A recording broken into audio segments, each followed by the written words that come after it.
কোরআনের আলো ছড়িয়ে দিতে নিরলস পরিশ্রম করে যাচ্ছে গাজীপুর ইনসানিয়া মডেল মাদ্রাসা।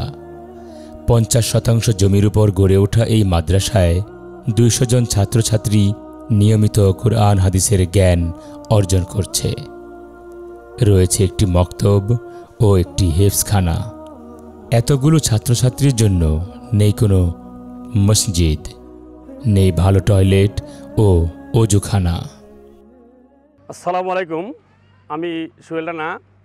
এই গাজীপুর ইনসানিয়া মডেল মাদ্রাসার নামে 1.5 বিঘা জমি দান করেছি আল্লাহর ওয়াস্তে। আজকে আমাদের মাদ্রাসা প্রতিষ্ঠানের অবস্থা দেখতে পাচ্ছেন, খুবই জীর্ণ শীর্ণ সংকীর্ণ। আমরা একটা সংস্থার মাধ্যমে একটা বিল্ডিং দাঁড় করিয়েছি, ছোটো একটা 3টা রুমের। আমার পক্ষে সম্ভব নয় মসজিদটা আর বানানোর, এই জন্য যদি কোনো সদরবান ব্যক্তি এই মসজিদটা বানিয়ে দেন তাহলে আমার মসজিদের মাদ্রাসার বিষয়ে উপকৃত হচ্ছে ইনশাল্লাহ। এখানে প্রায় আমরা 4 বছর ধরে এখানে মেহনত করতেছি। ছোট ছোট বাচ্চারা ইবতেদায়ীতে আছে এবং হেফজখানাও আছে। এই মাদ্রাসায় সবচেয়ে বড় সংকট হচ্ছে একই রুমে ইবতেদায়ীর কয়েকটা ক্লাস নিতে হয়। এখানে হেফজখানা যারা থাকে তাদের ভালো কোনো ওয়াশরুম নেই এবং ভালো থাকার পরিবেশ নেই।